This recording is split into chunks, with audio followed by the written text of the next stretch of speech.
बात है एक समय की। रामपुर नाम के गांव में दो भाई रहते थे। दोनों ही भाई शादीशुदा थे। ये है गोपाल, बड़ा भाई। गोपाल की बीवी बहुत अमीर घर से थी। वो अपनी शादी में बहुत सारा दहेज लेकर आई थी। वहीं दूसरी तरफ ये है श्याम। ये था गरीब। श्याम के पास ना तो अच्छी नौकरी थी और ना ही पैसा। उसकी बीवी भी गरीब घर से ही थी। श्याम और उसकी बीवी अपनी माँ की पूरे दिन सेवा करते थे, पर तब भी उसकी माँ श्याम की बीवी को डांटती रहती थी, उसे परेशान करती थी और श्याम को भी बिल्कुल पसंद नहीं करती थी। वहीं दूसरी तरफ वो गोपाल और उसकी बीवी को बहुत प्यार से रखती थी। वह रखेगी क्यों नहीं, दहेज तो गोपाल की बीवी ही लाई थी और सास को था पैसों से प्यार। एक कामचोर, इधर आ, अपनी भाभी और मेरे लिए चल चाय लेकर आ जल्दी। जब देखो तब आराम करती है, काम नहीं करती बिल्कुल। अगर इस घर में रहना है तो काम तो करना पड़ेगा, नहीं तो वापस मायके भेज दूंगी, फिर सड़ियो वहीं। माँ जी, वो आज थोड़ी तबीयत ठीक नहीं थी मेरी, मैं अभी जाती हूँ चाय बनाने। वो खराब तबीयत में भी काम कर रही थी। वहीं दूसरी तरफ सास और बहू मस्त मजे कर रहे थे, हंस रहे थे। तभी शाम की बीवी लाती है चाय दोनों के लिए, पर तभी तबीयत खराब होने की वजह से उसका पैर फिसल जाता है और वो चाय गिर जाती है सास पर। ओह बदतमीज, ये तूने क्या किया? मोह, मैंने जानकर नहीं किया, मुझसे गलती से हुआ है, मुझे माफ कर दो। मैं अभी आपकी साड़ी धो देती हूँ। हाँ माँ, इसका ये हमेशा का है, ये सारा काम खराब करती है। हाँ तू सही बोल रही है बहू। भाभी, मुझे माफ कर दो। ये नाटक किसी और को करके दिखाई हो। मुझे तुझ जैसे गरीबों का अच्छे से पता है। अपनी औकात में रह, चुपचाप खड़ी रह बिल्कुल। माँ, ये नहीं मानने वाली, इसको घर से निकाल दो। हाँ निकल जाए इस घर से।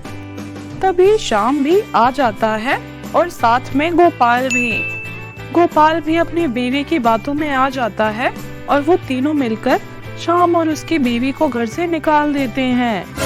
वो दोनों जंगल में पहुंच जाते हैं।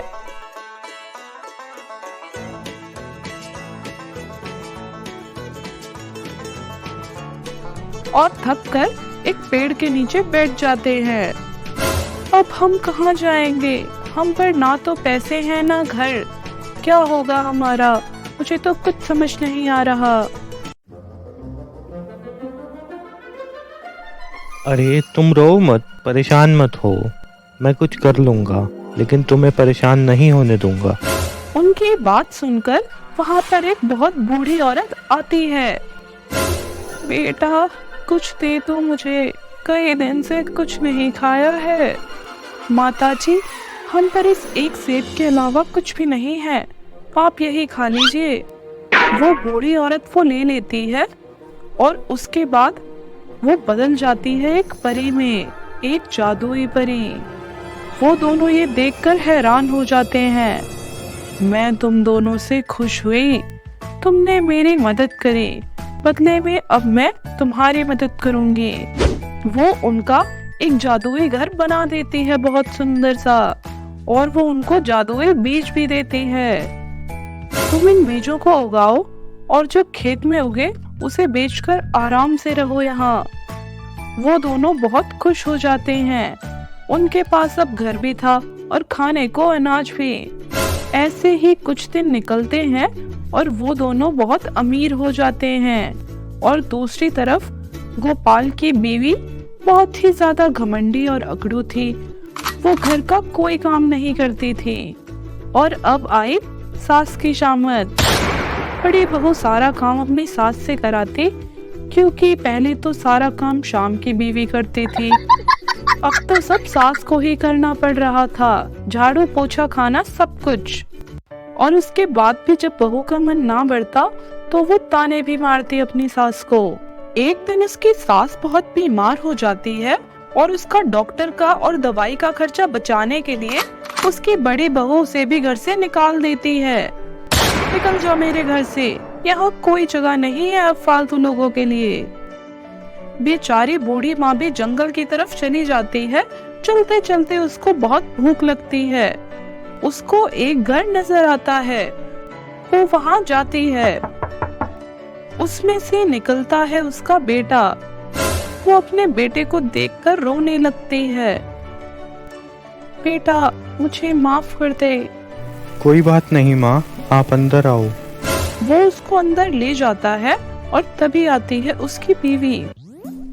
अरे माँ जी, आप आइए आइए, आप यहाँ बैठिए।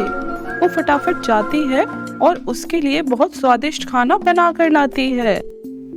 माँ, आपको तो बहुत तेज बुखार भी है। मैं अभी डॉक्टर को फोन करता हूँ। यहीं आ जाएगा डॉक्टर। उसकी माँ को अपनी गलती का एहसास होता है। मैंने तुम दोनों के साथ बहुत गलत करा, पर तब भी तुम मेरी इतनी सेवा कर रहे हो। मुझे माफ कर दो प्लीज।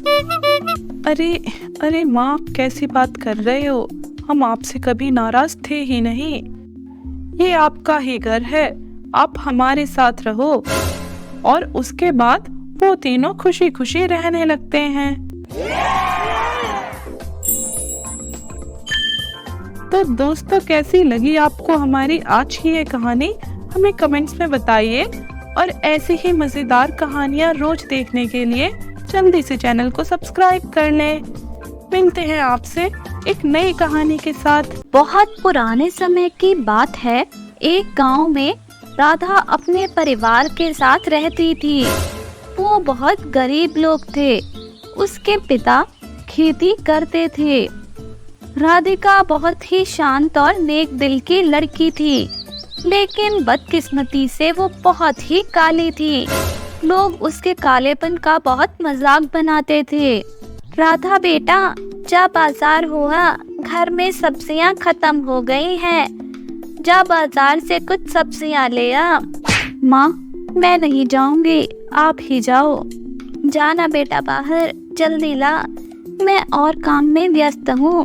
तुम कब तक ऐसे ही घर में बैठी रहोगी? माँ, आपको पता है ना, सब मेरे कालेपन पर हंसते हैं, सब मेरा मजाक बनाते हैं। अरे बेटा, इंसान का मन साफ होना चाहिए, सूरत नहीं। अपनी माँ के कहने पर वो बाजार की ओर निकल जाती है। अरे ओ कामिनी, देख, वो काला बैगन चल कर आ रहा है। काला बैगन? वो कैसे चलता है? अरे वो देखना। अरे हाँ, तो सही बोल रही है। ये तो सच में काला बैगन ही है। वो उसकी बात पर ध्यान नहीं देती और सब्जी की दुकान पर पहुंच जाती है और अपने घर लौट आती है। एक दिन राधा की दोस्त सुप्रिया उसे खेलने के लिए बुलाने आती है, पर राधा उसे मना कर देती है। सुप्रिया के बार बार कहने पर वो उसकी बात मान जाती है और तभी सुप्रिया के दोस्त सुप्रिया और राधा को चढ़ाने लगते हैं। अरे सुप्रिया, ये कौवे को अपने साथ ले क्यों आई तू? चुप रहो, ऐसे किसी का मजाक नहीं उड़ाते।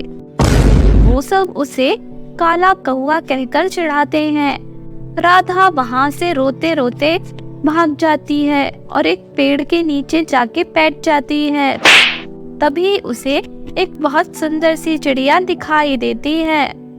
अरे वाह, ये तो बहुत सुंदर है। अरे ये तो घायल है, मैं इसकी मदद कर देती हूँ।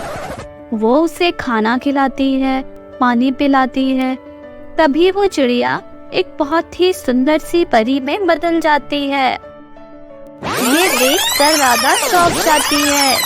अरे राधा, तुम बहुत अच्छी लड़की हो। तुम्हारा दिल बिल्कुल शीशे की तरह साफ है। मैं सोन परी हूँ। मैं हर रोज की तरह पृथ्वी लोक की सैर कर रही थी, तभी मैंने तुम्हारी रोने की आवाज सुनी। मुझे पता है तुम क्यों परेशान हो। तुमने मेरी मदद करी, अब मेरी बारी है। मैं करूंगी तुम्हारी मदद। लेकिन बस एक बात है जो मैं तुम्हें बता दूं, हम किसी भी लालची और बुरे व्यक्ति की मदद नहीं करते हैं। इसलिए मैंने चिड़िया बनकर तुम्हारी परीक्षा ली थी और तुम परीक्षा में सफल हुई। अब मैं तुम्हारी मदद करूंगी। चलो मेरे साथ, मैं तुमको बादलों में ले चलती हूँ, मेरे सोने और चांदी के साबुन के घर में। इतना कहकर परी राधा को अपने साथ बादलों में ले जाती है। वहाँ पर एक तरफ सोने का और एक तरफ चांदी के साबुन का घर था। तभी परी जादू से सोने और चांदी के साबुन राधा को देती है और राधा अपने घर वापस आ जाती है और वो उस जादुई साबुन से अपना मुंह धोती है और वो एकदम परी की तरह सुंदर हो जाती है और अपने इस बदले हुए रूप को देखकर वो खुशी से नाच उठती है।